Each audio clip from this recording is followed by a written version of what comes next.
Hey guys, welcome back to the Statuesque Events YouTube channel. I'm so excited to have all of you guys here. Now, on this channel, we love to create content for brides and grooms. So if you're getting married soon, congratulations, but also for wedding and event planners, wedding and event designers, and all kinds of wedding pros.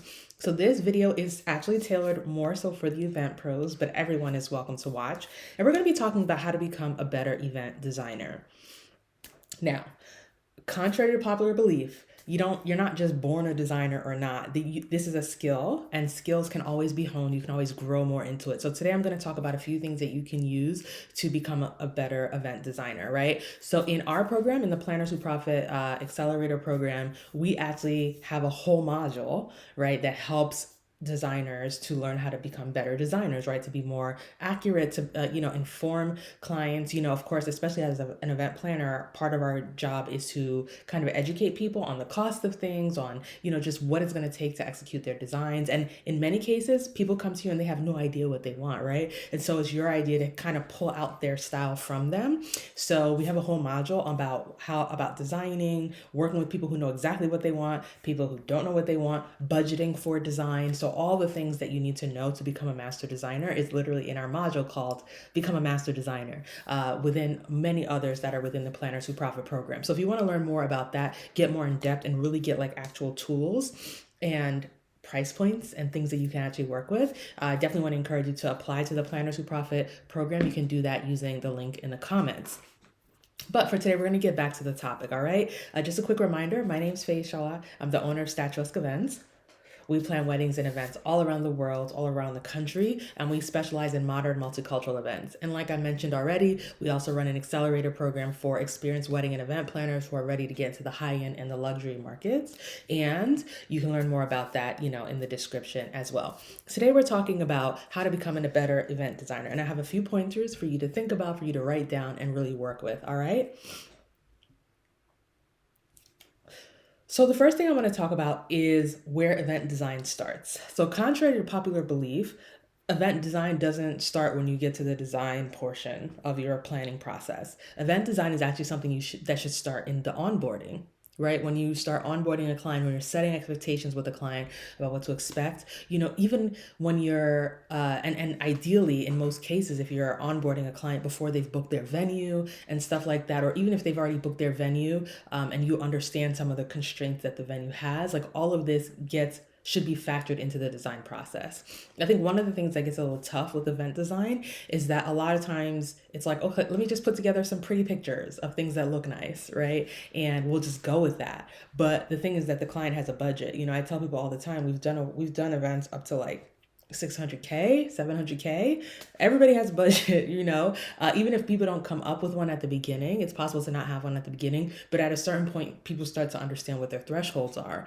And so at a certain point, you have to be able to say, okay, this is what we're trying to work with. This is what I suggest, right? That your budget's going to be 5,000 or that your budget's going to be 50,000, right? Like this is what I'm suggesting. And this is approximately what you should be able to get with that. You should know that as a planner and as a designer. You should be able to say, hey, okay, you're coming to me. Okay, so your total event budget is $200,000. So you're probably, you might have like 50K, 60K to spend, right, on event design alone. So this is what you could do. Or your total event budget is 60K. So, and you're telling me you want to spend 10K, right, on event design. This is what you can get. Or your total event budget is 30K and you want to spend a total of 4,000 or 5,000 on event design. This is what you create. Because it just becomes frustrating when you're a designer and someone comes to you and you just talk about a million ideas and you send someone a proposal that's like 8 times their budget, 10 times their budget. Now, again, if people raise their budgets all the time for events, right? So I'm not saying that budget has to be the number one thing you're thinking about. You have to make it under someone's budget when you send a proposal or when you come up with a design plan.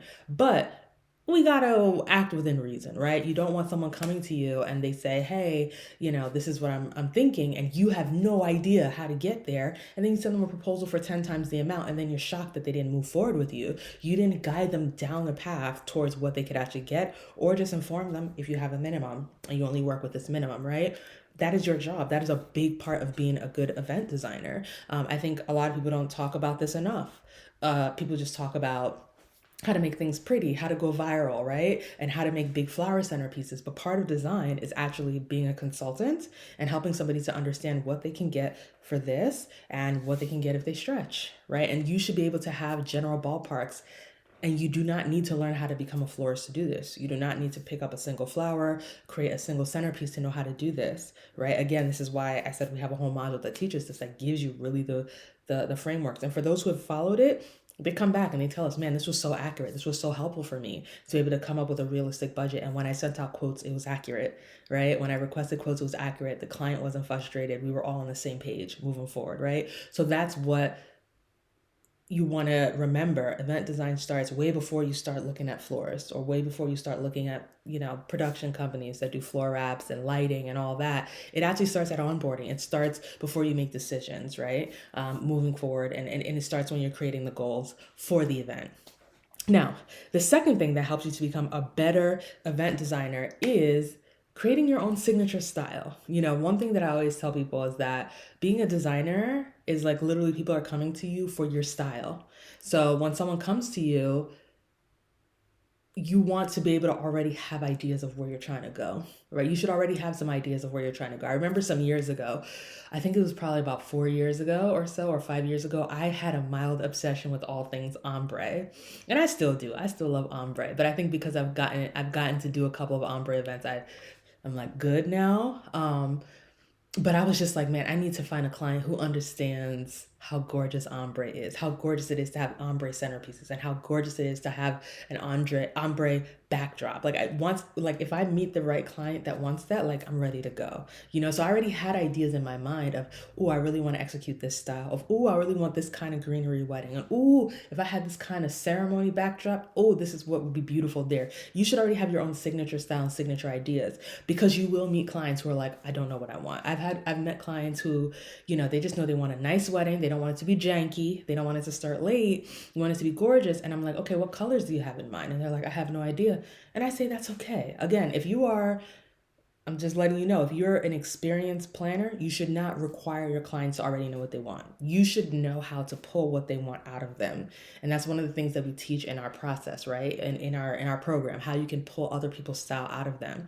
But once you start to pull other people's style out of them, pull out the colors that they like out of them, pull out design styles that they like, certain things start to click, and you're like, wait, this design style that they like could be similar to one of these ideas that I had in mind already, or could be similar to this style that I like to produce. And you pitch it to them, and if they like it, then you get to execute, right? This is what makes you a master, and this is what gives you a signature style, and this is what gives you your own brand.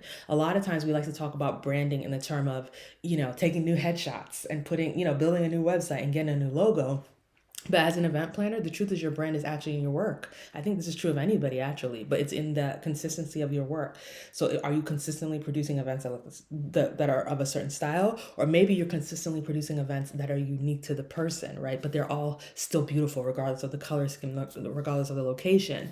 Either one of those, there's no right or wrong, but your branding gets shown in the way you're designing things as well, right? And this is something that's really important with you being a designer. And then of course, you can always have those clients who come to you and they're like, oh, this is what I want. I want this, and this, but my design, my budget is this. It's like, you don't get to dictate the budget if you for sure want this and this, right? So as a designer, you should be able to tell someone, okay, if you want this and this is what your budget needs to be.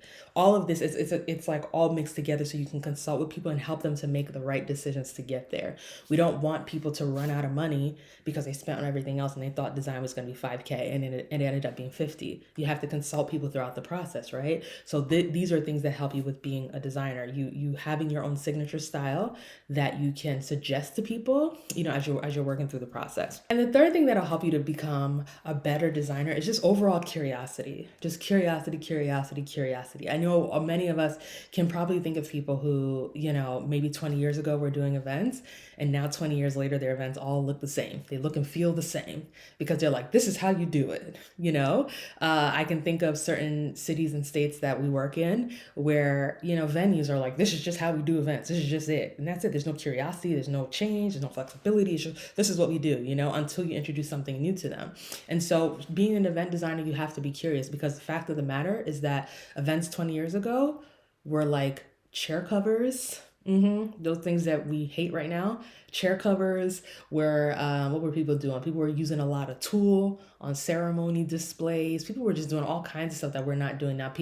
A lot of people didn't have uplighting. There was just floor wraps didn't, I'm not too sure if they even existed then yet. I mean, I'm sure there were white dance floors and other variations of it, but things were just different, right? And even frankly, if you're really honest with yourself, even 5 years ago, the event industry was different, right? And so if you want to thrive and you're like, this is what I want to do, like there's nothing else I'd want to do but be an event planner, at least for the next 10 years, at least, for the next 30 years or whatever the case is, you have to maintain a degree of curiosity and being willing to keep up with what's going on, be willing to see what's going on around you, and be willing to be inspired by new things. And things don't always have to be events, it could be art. I get inspired a lot by traveling. I get inspired a lot by visiting museums. I love paintings, right? I used to paint a lot.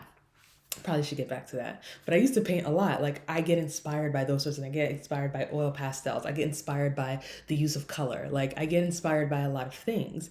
And I think that those are things that are going to help you. I remember there was a time where I had a client who was like, I want my wedding colors to be yellow and cobalt blue. And she was like, are those good wedding colors? And I know that a lot of people would say, no, how you gonna have a yellow and cobalt blue wedding? Like that's so cheesy, right? Or think that a yellow and blue wedding, like, most people would think first maybe of like a birthday party for a kid or something like that that's just really bright and loud. And I said any color scheme can be beautiful. Literally any color scheme can be beautiful. And we produced an event for her. Her wedding was planned in about 3 months. It, start to finish, we produced the wedding, designed it, and it ended up in being featured in a blog because it was that gorgeous, right? And it was the right use of cobalt blue and yellow to create a beautiful end result for her. So at the end of the day, that is the way I approach things. I like being curious. I like non-traditional color schemes. I don't mind it. Like I like trying new things, and that curiosity has led me in a lot of different places. So being a good event designer is being curious, not just saying you just have to have this or that, right? And those are the things that are going to take you further. All right. So I hope this has been helpful for you. If it has, I want you to do two things. Like this video, that tells the algorithm that you liked it, and it also wants you to subscribe, right? When you subscribe, that'll make sure you get to see all of our other content. At this point, we're approaching 100 videos on this channel, all right? And all of them are either tips for event planners, tips for brides and grooms, or full-length replays of the planning process of our events, like 30-minute videos, some of them even 45-minute videos of talking through the process and showing you, how we went through everything, site visits, everything, design process, all of that. And then, of course, previewing the event day. So I want you to enjoy the content on our channel. And I want to make sure you subscribe so you don't miss out on all the other content that we have coming soon. All right. So cheers. Enjoy the rest of your day. And we will see you in our very next video.